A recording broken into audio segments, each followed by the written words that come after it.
Every spring, people spend money to kill some of the most useful plants growing in their own yards. Not because they're dangerous, because nobody told them what they are. The truth is, some of the most nutrient-dense foods on the planet don't come from a grocery store. They grow wild without being planted or watered. For centuries, foragers and traditional healers recognized their value, and now researchers are discovering that many of these plants don't just match cultivated vegetables, they often outperform them. Today we're counting down 10 backyard weeds that are actually powerful superfoods. Stick around for number 4, which contains compounds linked to kidney health, anemia, and inflammation, and is probably growing closer than you think. And number 1, people have been pulling and cursing it for generations, yet it may be the most nutritionally complete plant on this list. 10 plants, 0 cost. Let's get into it.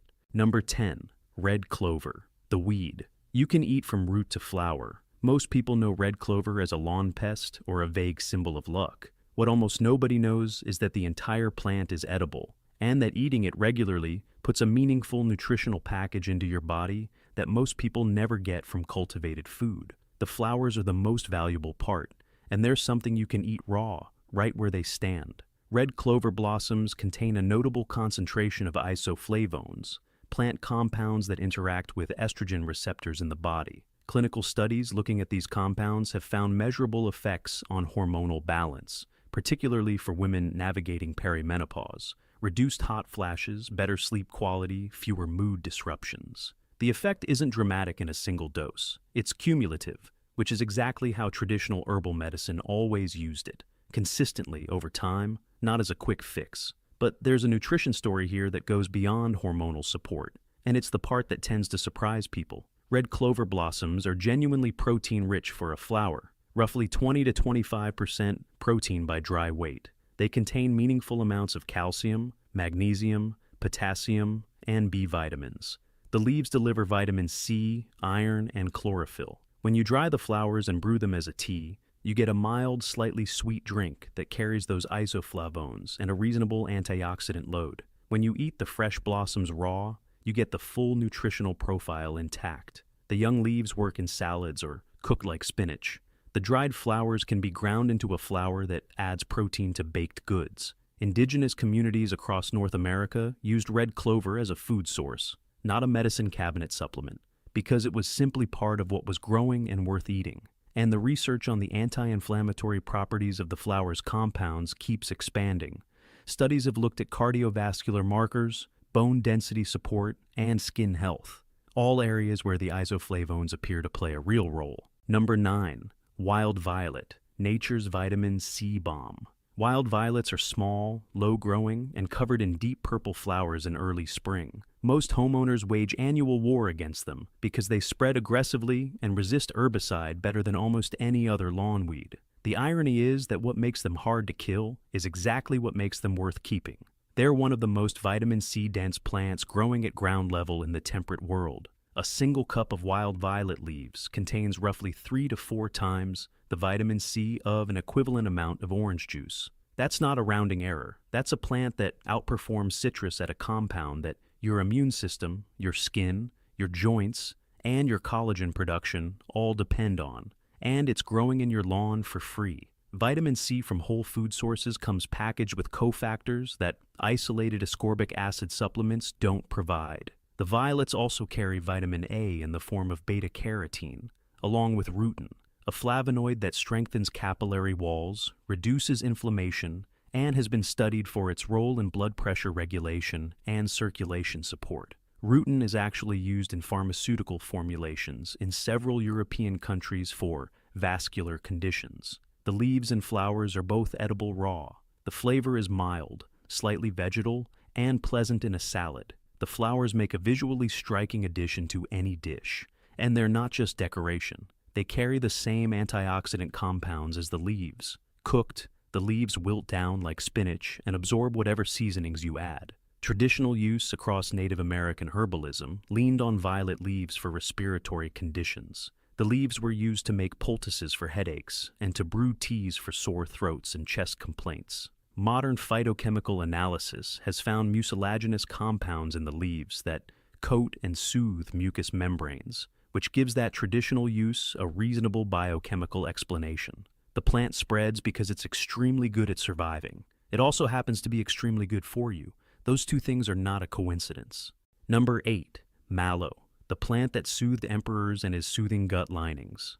Common mallow, the low-growing weed with round, lobed leaves and small pink-purple flowers you've almost certainly seen creeping along driveways and fence lines, has one of the longest medicinal track records of any plant on this list. The ancient Romans ate it as a vegetable. Charlemagne ordered it grown in every imperial garden in the 9th century. Physicians across the medieval Islamic world used it as a first-line treatment for inflammation of every kind. The reason comes down to mucilage, a thick gel-like polysaccharide that concentrates heavily in the leaves, stems, and roots of the mallow plant. When mallow is chewed, brewed, or eaten, that mucilage coats the tissues it contacts, the digestive tract, the throat, the stomach lining. It forms a physical barrier between inflamed tissue and whatever is irritating it, giving the body time and conditions to heal. This isn't just an old folk remedy. Researchers have studied plants like mallow for their ability to help soothe the digestive system, including irritation in the stomach and throat.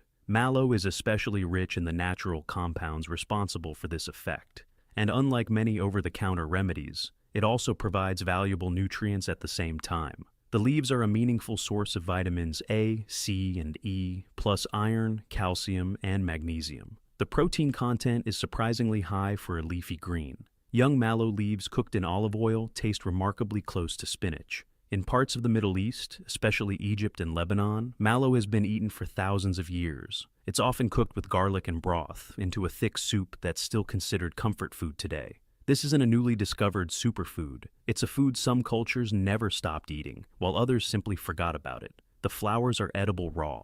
The seeds, sometimes called cheeses because of their round shape, are also edible and mildly nutty. The whole plant is available from early spring through late fall, giving you a long harvest window that cultivated greens rarely match. Number 7. Curly dock, the iron source that outlasted every famine. Curly dock grows in disturbed soil, along roadsides, in fields, and at the edges of lawns. It's the tall plant with wavy-edged leaves and a long, rust-colored seed stalk that stands through winter after everything else has died back. Most people have seen it 100 times without knowing what it was, and almost nobody knows that its leaves contain more iron per gram than spinach, a plant we have specifically cultivated and marketed for its iron content. The young leaves, harvested in early spring before the plant bolts, are tender enough to eat raw in salads or cooked as a pot herb.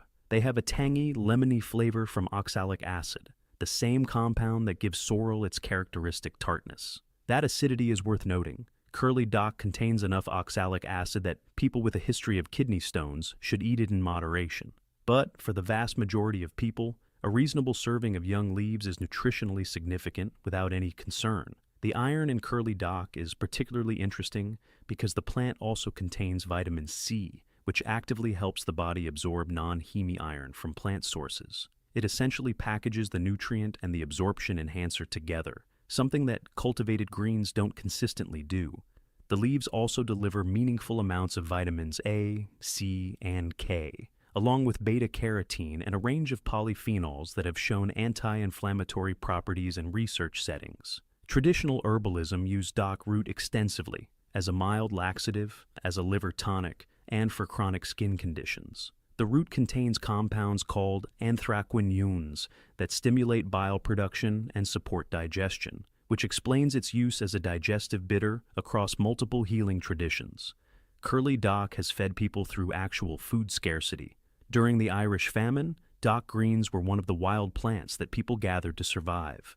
During World War II, food shortages in Europe, it appeared on tables as a nutritious green when cultivated vegetables were unavailable. Number 6. Wood sorrel, the tangy little plant. With a surprising metabolic secret, wood sorrel is one of the most charming plants on this entire list, and one of the most consistently misidentified. It looks almost exactly like clover. Same low growth habit, similar leaf shape, except the leaves are heart-shaped in groups of 3. And when you crush one between your fingers, you get a sharp, bright, citrus-like smell. Taste a leaf? It's tart, clean, and immediately refreshing. That flavor is oxalic acid and vitamin C working together, and it's been used as a trailside snack by foragers for centuries. Wood sorrel grows in lawns, gardens, shaded ground, and along paths in virtually every temperate climate on Earth. It's nearly impossible to eradicate because it produces seeds underground as well as above ground, a survival adaptation that also makes it one of the most reliably available wild greens across the full growing season. The vitamin C content is significant. Historically, wood sorrel was used by European sailors and explorers as an anti-scurvy food when other fresh greens weren't available. Indigenous peoples across North America used it as both a food and a thirst quencher on long journeys. The leaves can be eaten fresh in salads, pressed into a juice, or brewed into a cooling tea. The flavor is acidic enough to use as a substitute for lemon in dressings and sauces. Wood sorrel contains natural plant compounds that researchers have studied for their potential role in helping the body manage blood sugar levels. Some of these compounds may slow how quickly sugars from food are absorbed after a meal. It's not a replacement for medication, but it's remarkable that a common plant growing in backyards contains substances that have attracted serious scientific interest. The plant is also notably high in potassium, which supports blood pressure regulation, and contains malic acid, the same organic acid found in apples, which is associated with energy metabolism and has been studied for its role in reducing fatigue. Number 5. Garlic mustard, the invasive weed that's actually worth eating. Garlic mustard has a reputation problem. It's one of the most aggressively invasive plants in North America, spreading through forests and disturbed areas and outcompeting native vegetation at a rate that has conservation biologists genuinely concerned. Forestry agencies spend significant money trying to control it, and in an interesting twist, the most effective tool available for managing it turns out to be humans eating it, because this plant is genuinely nutritionally excellent, and eating it solves two problems at once. The flavor tells you right away that this plant is something special. Young garlic mustard leaves taste like a mix of garlic and horseradish, peppery, sharp, and full of flavor. That taste comes from the same natural compounds found in vegetables like broccoli, kale, and cabbage. Researchers have spent years studying these compounds because of their potential role in supporting the body's natural defenses and overall health. In fact, the plant family that garlic mustard belongs to is one of the most studied groups of vegetables in nutrition research. The leaves are also a meaningful source of vitamins A and C, plus omega-3 fatty acids, which is unusual for a leafy green, and makes garlic mustard nutritionally distinct from most of its relatives. The calcium content is high, and the plant is rich in flavonoids that support cardiovascular health and reduce systemic inflammation. The first-year rosette leaves, which appear in early spring and again in fall, are the most tender and mildest in flavor. Second-year plants that are bolting and flowering have a sharper bite. The flowers themselves are edible, small, white, slightly spicy, and make a striking garnish. The seeds can be ground into a paste that resembles a peppery mustard, which is exactly how they were used in medieval European kitchens. Every time you pull this plant out of your garden, you're removing something that's both a genuine nutritional resource and an ecological problem begging to be eaten. Pull it, wash it, and put it on your plate. Number 4. Stinging nettle. One touch tells you everything you need to know. The name does what it says. Stinging nettle is covered in hollow silica needles along its leaves and stem, and when they contact skin, they inject a mixture of formic acid, histamine, serotonin, and other compounds that produce an immediate, unmistakable burning sensation. Most people back away from it the first time it finds them. That's the wrong response. Because once you cook or dry the nettle, which neutralizes the sting completely, what you have is one of the most nutritionally dense leafy greens on the planet. The iron content is among the highest of any plant food. The calcium rivals dairy. The protein concentration is unusually high for a leafy green, running between 25 and 30% of dry weight. It delivers vitamins A, C, and K in significant quantities, plus magnesium, potassium, and a full spectrum of polyphenols that have been studied across an impressive range of health conditions. The medicinal research on nettle is genuinely broad. Studies have found that nettle leaf extract significantly reduces symptoms of seasonal allergies, specifically by inhibiting the release of histamine rather than blocking the histamine receptor after the fact, which is what antihistamine drugs do. It works upstream from the problem.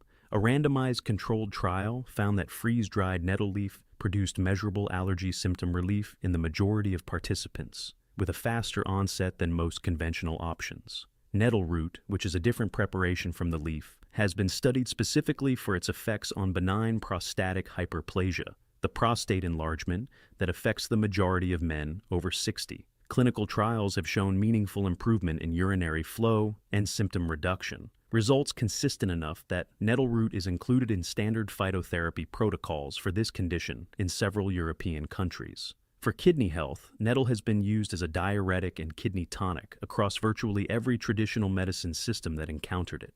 Modern phytochemical analysis confirms it contains compounds that promote urine output and help flush uric acid from the body, which is why it's been used for gout for centuries. Number 3. Lamb's quarters, the spinach replacement that outperforms spinach. Lamb's quarters is probably growing in your garden right now, and if you've been pulling it out as a weed, you've been removing something that nutritional analysis consistently rates above spinach, a plant we've specifically bred, farmed, and marketed as a nutritional powerhouse for decades. The comparison is striking. Lamb's quarters contains more calcium than spinach, more vitamin A, and comparable iron. The vitamin C content is higher. The protein level runs at roughly 20% of dry weight, which is extraordinary for a leafy green. Ounce for ounce, it is a more nutritionally complete plant than the cultivated alternative most people pay for at the grocery store, and it grows without being asked. The flavor is mild and slightly earthy, very close to spinach with a faint mineral note. Young leaves can be eaten raw in salads. Older leaves are better cooked, blanched, sautéed in olive oil, or added to any dish that calls for a cooked green. The flavor holds up well and absorbs surrounding ingredients the way spinach does. The seeds are also edible and highly nutritious, related to quinoa, which is a cousin plant, and can be harvested, dried, and cooked as a grain. Lamb's quarters has been a food plant across human history in ways that most people don't realize. Indigenous peoples across North America ate it as a staple green throughout spring and summer. The plant's seeds have been found in archaeological sites dating back thousands of years, indicating deliberate harvesting and use well before modern agriculture. It was eaten through periods of food scarcity across Europe and Asia as a reliable, nutritious green available when crops failed. The plant is also rich in betaine, a compound that supports methylation in the liver, reduces homocysteine levels, and has been studied for its effects on liver fat accumulation. This gives lamb's quarters a metabolic support function that goes well beyond simple nutrition. It germinates in disturbed soil, produces abundantly throughout the season, and requires nothing from you. In your garden, it's a weed. On your plate, it's one of the better leafy greens available anywhere. Number 2, purslane. The fattest weed in your garden is also the most nutritious. Purslane is the low-growing succulent with thick fleshy leaves and reddish stems that spreads across bare soil in gardens and cracks in pavement during the hottest months of summer. Gardeners despise it. It spreads quickly, it's hard to pull completely, and it bounces back after being cut. What almost nobody realizes is that they are throwing away the only land plant on Earth with a meaningful concentration of omega-3 fatty acids. Most dietary omega-3s come from fish, flaxseed, or walnuts. Purslane is the rare exception in the plant world. It accumulates alpha-lanolenic acid, the plant form of omega-3, at levels significantly higher than any other leafy green. Gram for gram, it contains more omega-3 than some types of fish. For people who don't eat fish or who want plant-based anti-inflammatory support, purslane offers something that almost nothing else in the vegetable kingdom can match. And the nutritional story doesn't stop there. Purslane is one of the richest plant sources of beta-carotene, the precursor to vitamin A. It's high in vitamins C and E. It contains glutathione, the body's master antioxidant, at concentrations that few plants approach. The calcium and magnesium content is meaningful. The betalain pigments responsible for its reddish color are the same class of antioxidant compounds that make beets valuable, with documented anti-inflammatory and potentially anti-cancer properties. Research has looked at purslane for its potential role in helping the body manage blood sugar levels. Its combination of fiber, healthy fats, and natural plant compounds appears to help slow the rise in blood sugar after meals. Some studies have even found improvements in blood sugar control among people who ate purslane regularly. That's a remarkable finding for a plant that many people still consider nothing more than a weed. The flavor is mild and slightly lemony. The texture is crisp and juicy from the water-storing cells that give it its succulent appearance. It works raw in salads, cooked in stir-fries, pickled as a condiment, or stirred into yogurt. In Greece and Turkey, purslane has been eaten as a staple vegetable for centuries. It appears in traditional mezza, cooked with tomatoes and garlic, eaten fresh with olive oil and lemon. The best time to harvest it is early summer, before it flowers. Pull it from untreated soil, wash it thoroughly, and put it on your plate. The weed your garden keeps producing is trying to tell you something. Number 1. Dandelion. The weed the whole world declared war on, and lost. There is no plant on earth that has been more systematically targeted, chemically destroyed, and culturally dismissed than the dandelion. Entire industries exist to eradicate it. Billions are spent on lawn chemicals aimed specifically at this one plant. It is the universal symbol of the weed, unwanted, invasive, and stubborn beyond all reason. Here's the problem with that story. The dandelion is one of the most nutritionally complete wild plants available anywhere in the temperate world.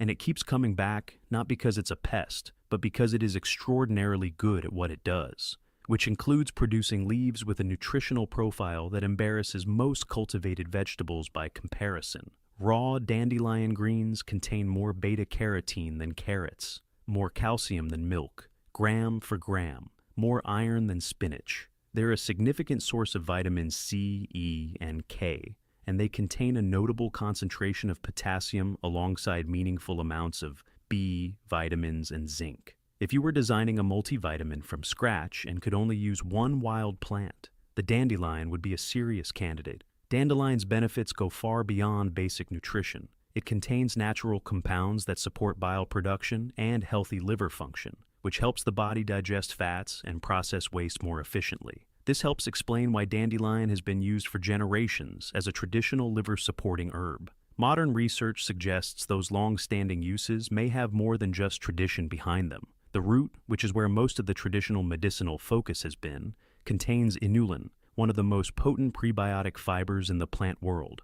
Inulin selectively feeds bifidobacterium and lactobacillus bacteria in the colon, the foundational strains of a healthy gut microbiome. Roasted dandelion root tea has been used as a coffee substitute for centuries, and the inulin in the root gives it a naturally sweet undertone, while quietly feeding your gut flora with every cup. The flowers are edible and nutritionally active. They contain lutein and zeaxanthin, the same carotenoids that protect the macula of the eye, and polyphenols with documented antioxidant activity. Pick the flowers young, before they fully open, and they're mild enough to eat raw. They can be battered and fried, infused into honey, or pressed into a syrup.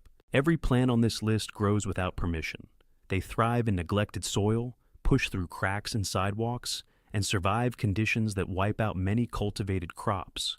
For generations, they've been eaten, brewed, and used as medicine by people who depended on knowing the difference between nourishment and danger. Those traditions didn't survive by accident. They survived because they worked. What's fascinating is that modern science is only now beginning to catch up.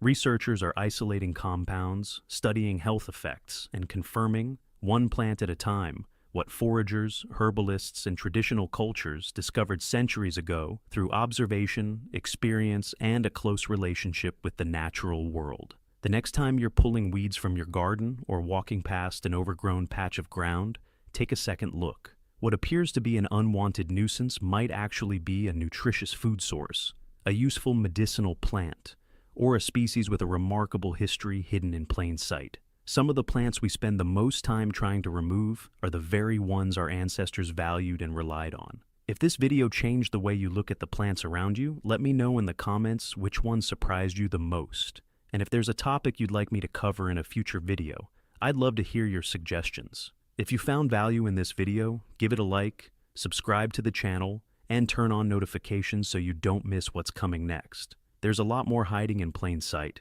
and we're just getting started. Thanks for watching.